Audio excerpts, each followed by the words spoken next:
Breaking news, House Republicans just blocking Democrats from sending a subpoena to FCC Chairman Brendan Carr over ABC's suspension of Jimmy Kimmel.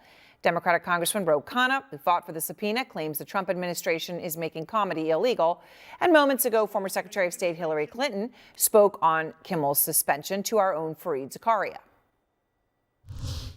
I had no idea when I was in public life and listening to the jokes that were made about me and the attacks that were, coming from people like Jimmy Kimmel and others, that I could have called up the head of the FCC and said, take them off the air.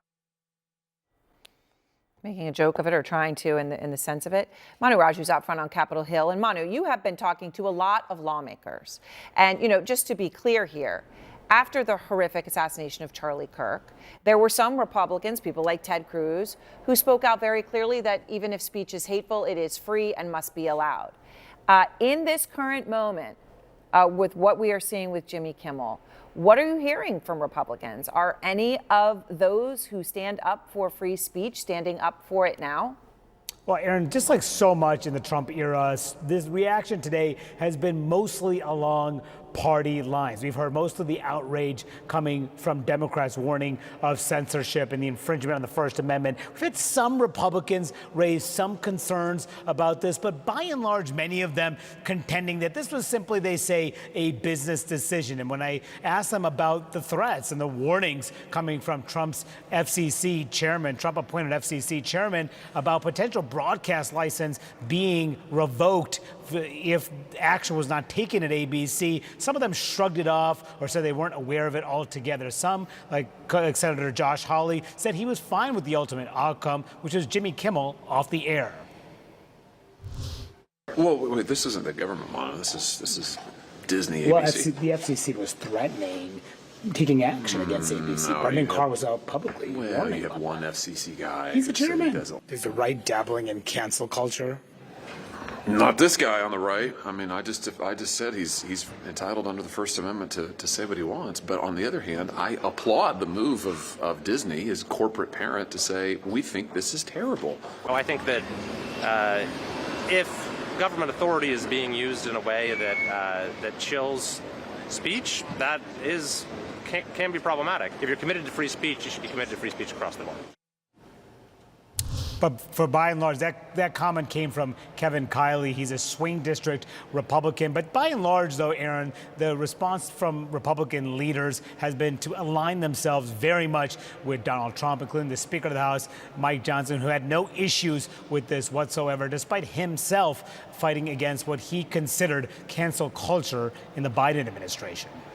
Aaron. Manu, thank you very much, and it'll be interesting to see. If you have even having a swing district Republican say what he said is something amiss. Jamal Smith is with me. Doug Heye is with me, and Jamal, let me start with you because you heard from Manu, right? You heard from that swing state Republican, obviously saying free speech is free speech, but that is not what most Republicans he spoke with said. They were defending it and saying, since ABC did it, I guess who cares if it was because they were threatened because they actually did it? Let's just move along here. What do you say to them? It's hypocrisy. It's just hypocrisy. The Democrats have put out a video on Instagram. I think people should take a look at it. I don't often promote what the Democrats are up to, but on this one, they sort of did it the right way. It's just the words of Donald Trump and the words of J.D. Vance and the words of Pete Hegseth, all talking about protecting free speech. Elon Musk said, let's legalize comedy. And then Hegseth said, we need to make sure people, the point of free speech is to make sure people are saying things. It's free speech when we know they say things that we don't like. Those are the kind of comments and sentiments I think most Americans agree with. We've kind of settled this legally for a long time. It's just disturbing the president and the FCC chair decided that that's no longer true. I mean, to the point of where this applies and the slippery slope, Doug, let me just play again the core part of what Kimmel said, okay, that drew this specific outrage from Carr. Let me play it. The MAGA gang desperately trying to characterize this kid who murdered Charlie Kirk as anything other than one of them and doing everything they can to score political points from it. In between the finger pointing, there was grieving. Okay, so that was Jimmy Kimmel, obviously, the other day. Doug, when the Minnesota House Speaker, Melissa Hortman, was assassinated, shot and killed in the dark of night by someone posing as a police officer, Donald Trump Jr. said this. The guy that committed those atrocities this weekend is a Democrat. Now, according to the court filings, the Minnesota gunman had a list of Minnesota public officials, Democrats. Mostly are all Democrats. I mean, look, I guess in a sense, Doug, it's kind of a ridiculous conversation to even have, but yet here we are, right? Why are either one of those things wrong for them to say?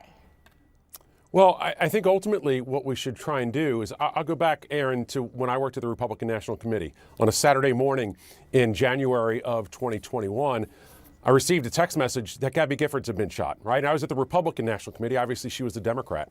I went into my office and got on a conference call with colleagues from Mitch McConnell's office, John Boehner's office.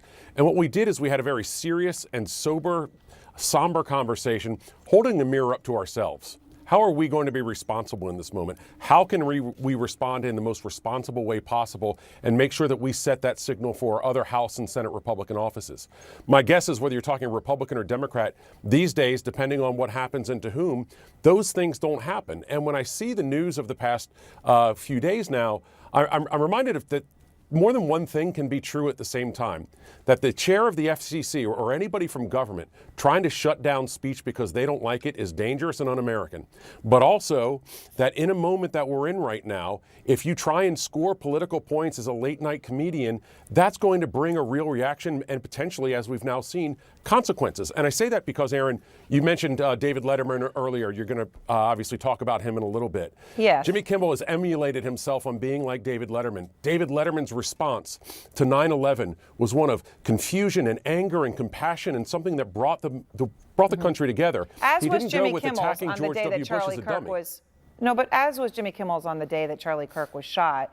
I mean, look, Doug, I'm not trying to relitigate everything that he said, but coming out and speculating, there was actually a lot of speculation about what political spectrum the gunman came from, all of that, as the facts started to come out, right? And I'm trying to understand, why is it so hateful to even weigh in on that? And he is a comedian, right? He's not coming out and reporting the news on the very latest that's known. Yeah, I think I bring up the Gabby Giffords example because we were holding up a mirror to ourselves. And in politics today, what we see is people holding up mirrors to their political opponents and saying, you're wrong. When Steve Scalise was shot, I wrote a piece for CNN saying, we all need to do a better job in political rhetoric. And what I heard so often, Republicans and Democrats are saying, I don't need to do a better job. You need to do a better job. And here we are. Mm-hmm. Yes, and I would hope everyone Aaron, could agree with that. Yeah, go ahead, Jamal.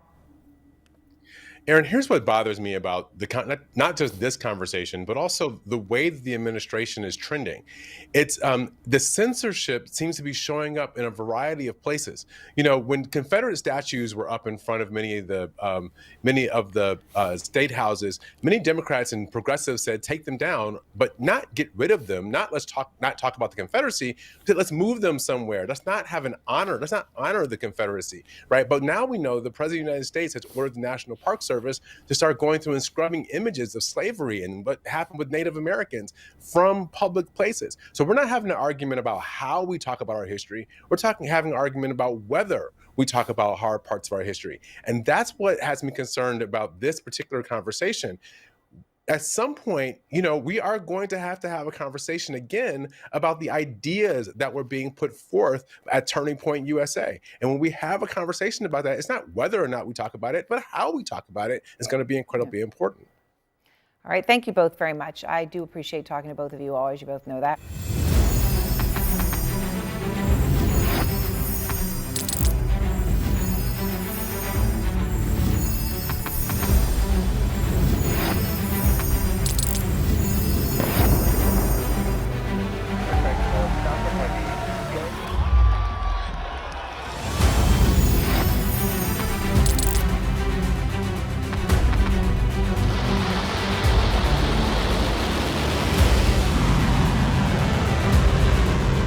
Fighting so long and so hard that they don't know what the they're doing.